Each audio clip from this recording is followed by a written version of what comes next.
All right, guys, you know that when the overalls come out, that means it's gardening time.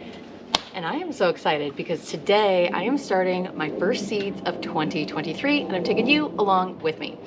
So you saw in a few of the opening clips, I've got a big tote here that I have filled with a few buckets of water and also some boiling water from inside because the water's quite chilly.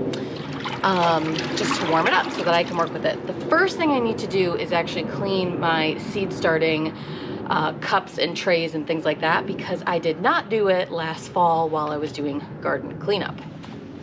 So when you're starting seeds, you want to try to start with as clean of pots and trays as possible. So these have some kind of stuck on dirt and stuff from last year. So I'm just going to put them in this water bath. If there's nothing in the water bath, you could probably add soap or a little bit of bleach. I am just getting the excess soil that's dried on off of these so that I can plant in them.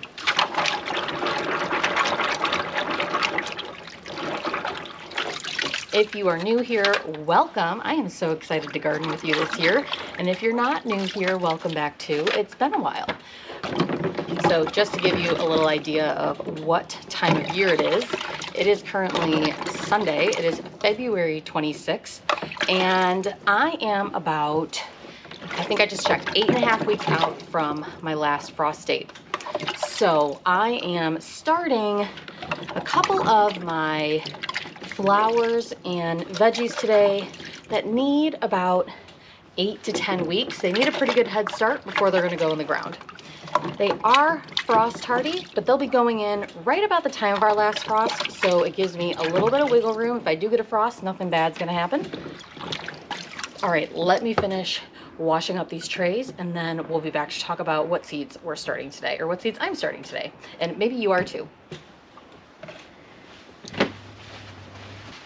Okay, so as I mentioned, I am still about 8.5 weeks out from my last frost date, but there are some things that I'm starting now that are frost hardy I can put out. Others that will go out after the frost. They just take a little bit of time to get going. So today I'm going to be starting some yarrow, my onions, 2 different types of violas, and then some echinacea that is some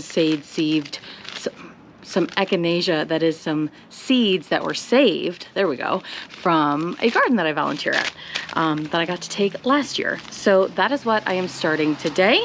And let's talk about what I'm going to be planting in. I did a poll over on my Instagram yesterday saying, what do you want to know about seed starting? What can I help with? And the number one question I got asked was, like, what type of soil do you plant in when you start seeds? And again, these seeds are going to be started indoors under grow lights. So what kind of soil am I using? Let me show you. So this is the soil that I'm using this year to start my seeds. This is Kellogg Organics. It is a potting soil. It can be used for outdoor containers. And then it says on the bottom here, outdoor containers, ready to use, no mixing, flowers, vegetables, herbs, moisture holding, and for organic gardening. So that is what I am using to start my seeds today. Now, you will sometimes see things in the stores called seed starting mix. I just recommend using a little bit of caution and really reading the package for those. Seed starting mixes are great because they are very light and loamy and they're not going to compact your seeds that really just have enough energy to break through the surface of the soil, but they typically are not packed with nutrients. And so if you are going to have your seedlings in pots anywhere from 6 to 8 weeks, you're probably going to have to add some fertilizer if you're using a seed starting mix. There are a few nowadays that come with nutrients. Just check to see if it feeds for up to like 3 months or 6 months, things like that. I have always had success just using like a potting mix or any type of, I guess, soil, but I typically go with a potting mix.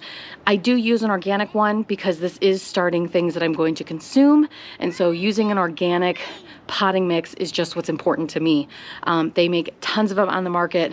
That brand is just what I found in my store today. I actually had to go to 3 different stores to find an organic one because the one that I normally get was not yet in at the store I normally go to, so had to go on a little bit of a goose chase, but found that one.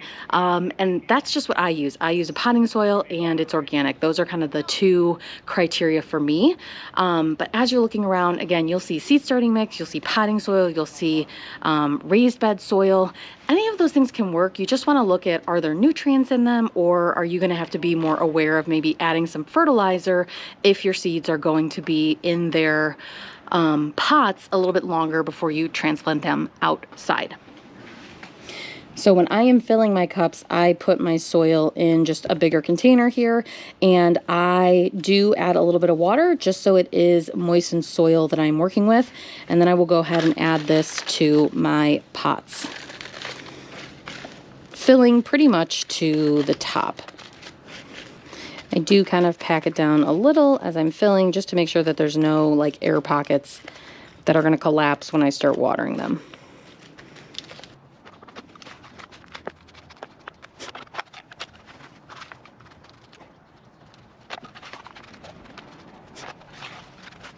So all my cups now are prepped with their soil. It's been pre-moistened, and I'm gonna go ahead and start planting. I'm gonna start with the onions first. As I said, I'm multi-sowing the onions, meaning that I am putting about 4 or 5 seeds in each individual cell. The reason for this is you can do that with onion. You can start more seeds in a smaller place because their roots are forgiving. And so you can multi-sow them in a smaller space. And then when you go to plant them out, just gently tease them apart. It's really, really easy. And then you can put them in the ground. So again, each one of these 6-cell trays will hold about 24-ish onions. So I've got 2 trays, and that'll give me anywhere between 40 and 50 onions, assuming that they all sprout. When you're planting seeds, you want to typically plant them twice as deep as they are as the seed is in diameter. So onion seeds are very, very tiny, which means that you're pretty much going to surface sow them. So I am simply dropping them onto the surface of the soil, and I will gently add a little bit of extra soil right on top when I'm done, to just make sure that they have a little bit of covering.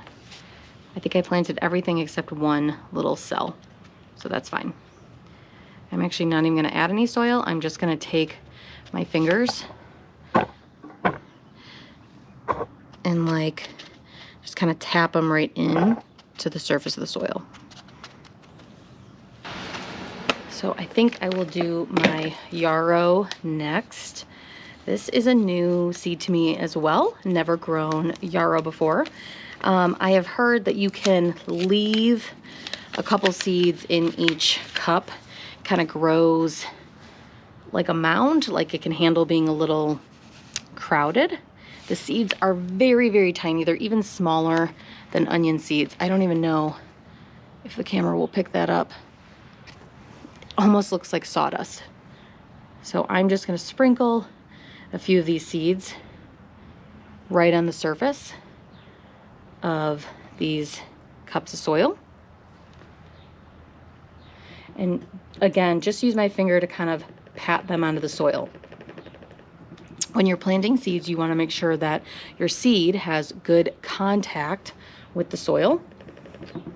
And again, it's not planted too deep. Seeds have just enough energy in them to send up their sprout and break through the surface of the soil.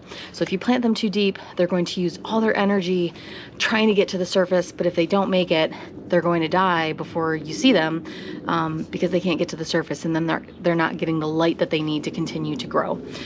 So you need to have contact with the soil, but you want to be mindful that you're not planting too deep. Again, rule of thumb typically is twice as deep as the seed is in diameter. So for both of these being really small, surface and just kind of use your finger to pat it in. Now for these violas, I grew these last year. They took a long time inside to get going, and then when I planted them out, I planted them in some poor soil, and needless to say, they didn't do the best. So I'm gonna try again this year and see how they do. They are an edible variety. That's why I got them, in case I wanted to use them as decorations on things that I was cooking. They also make a really good flower if you're doing like pressed flowers or want to do flower art. I left all my labels inside, so I am putting my seeds back in my box in the order in which I planted them in the trays so that I remember when I go to label them.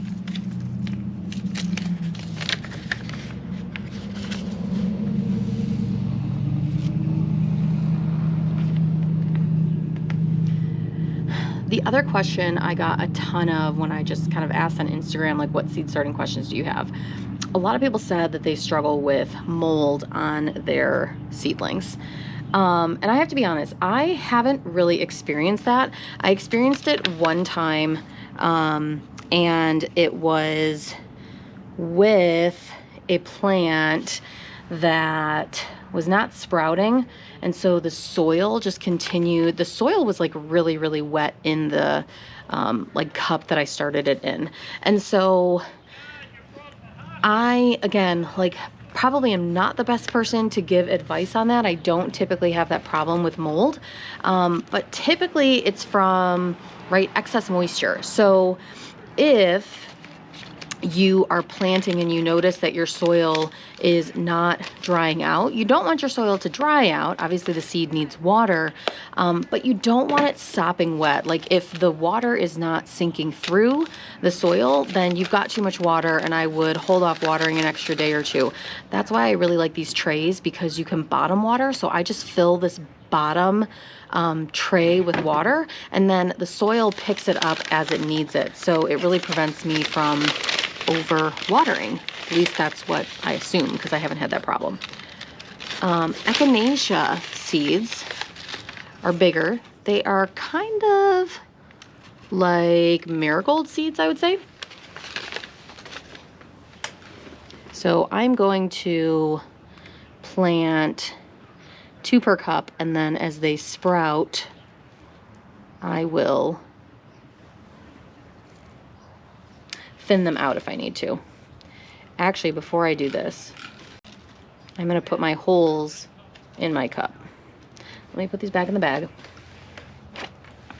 So all I'm gonna do is take my finger and create like a little divot, kind of up to like my first knuckle in the soil, and then I'll drop my seeds in there and then just pinch the soil back around it to cover the hole back up.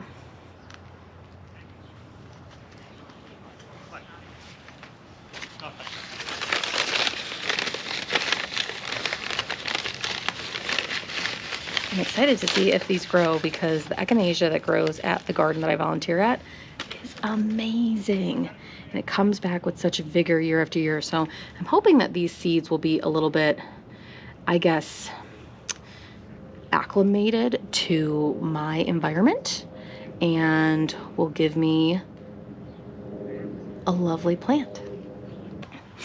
Okay guys, we have officially started the first seeds of 2023 here at the Barney Homestead. So I'm gonna go find my labels so that I can label these before I forget what each of them are, and then go ahead and put them under my grow lights. And I will keep you posted on the progress as they sprout and grow. I mean, hopefully they do, and we'll see how things go. As I said, I'm gonna be starting seeds every weekend for the next 6 to 8 weeks. So there's gonna be a lot more of this to come in the future, but so glad that you were able to join me today. Let me know down in the comments if you've started seeds yet, if you are still in the garden planning process. Would love to know where you are at in your gardening journey. And I hope you picked up a few tips and tricks from this video today. I will catch you in my next one, and I am so excited for the 2023 gardening season with all of you. See you in the next video, guys. Bye.